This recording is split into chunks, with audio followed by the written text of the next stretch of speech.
Okay, welcome to week 7. Let's take a look at what you've got going on this week. So, working with functions in Excel this week, and so we've used a few of those in the past already. Working with some of these, you'll be introduced to a whole bunch more.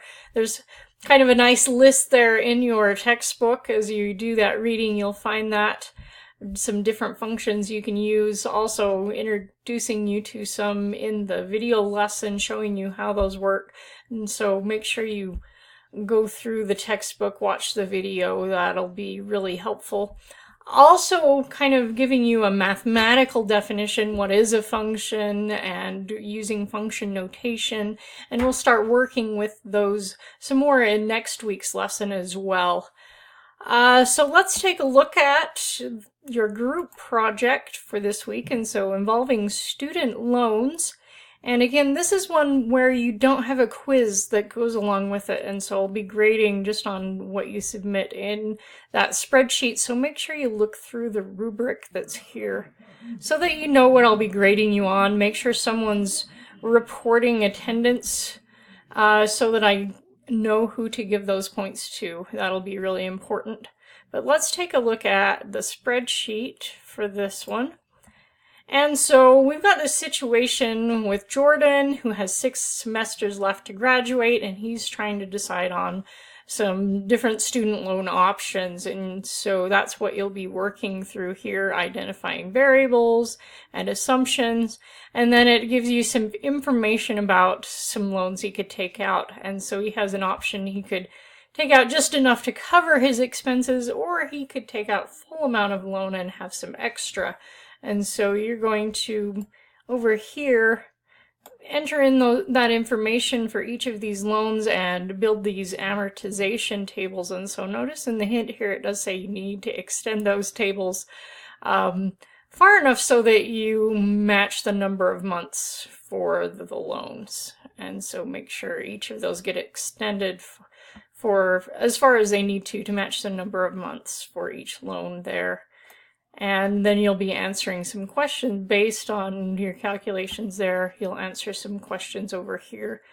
Be careful with this one. And so extra money, if he takes out that full amount of the loan, then he'll have some money that won't go towards his expenses for those semesters. And so that's what you're looking at. What is that extra money? And notice it's how much could he have each of those remaining 6 semesters. And so you should divide that up into a semesterly amount that he might have. So divide that into those 6 semesters for that part there. And then make sure, write some good evaluations here in these sections here. And that's what we'll be looking for on that group assignment for this week. Then you do also have another case study, and so again involving some loans. In this one you get a choice. You get to pick either a home loan or a car loan situation, and so you only complete one of those two, and it's up to you. They're pretty much the same. I'll show you there's a few differences involved, but mostly doing the same kinds of calculations. And so here's the home loan project. And so you should go look up a house, some information here, something you might be interested in. And then you'll fill that information in and find some loan information for a 15-year mortgage and a 30-year mortgage, and then basically comparing those two mortgages. And so again, you'll be building these amortization tables, and you need to extend those out for the full length of each of those loans right there. And then don't forget to fill in this information over here, kind of comparing those two loans.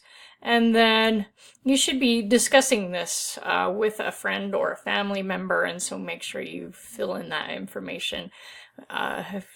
Things from your discussion, just a summary of that discussion that you've had. There is the How Did I Do tab over here to help you out, so you can check on your errors as you fill things in, and so that's kind of handy as well. And then as far as the car loan one goes, fairly similar. In this one, instead of having two different loans you're comparing, on one side you'll have a loan for the car, and on the other side you have an option of, okay, let's say instead you decide to just save the money, and so you spend a few years saving money and just kind of comparing those different options, whether you take out a loan to get the car right away or you spend some time saving money instead on that one. And again, still discussing this with a friend or family members, make sure you summarize that there. All right, that's what you've got going on for this week. Please do post those questions to the as a reply to this announcement so that we can get those answered for you, or send me an email, whichever works best.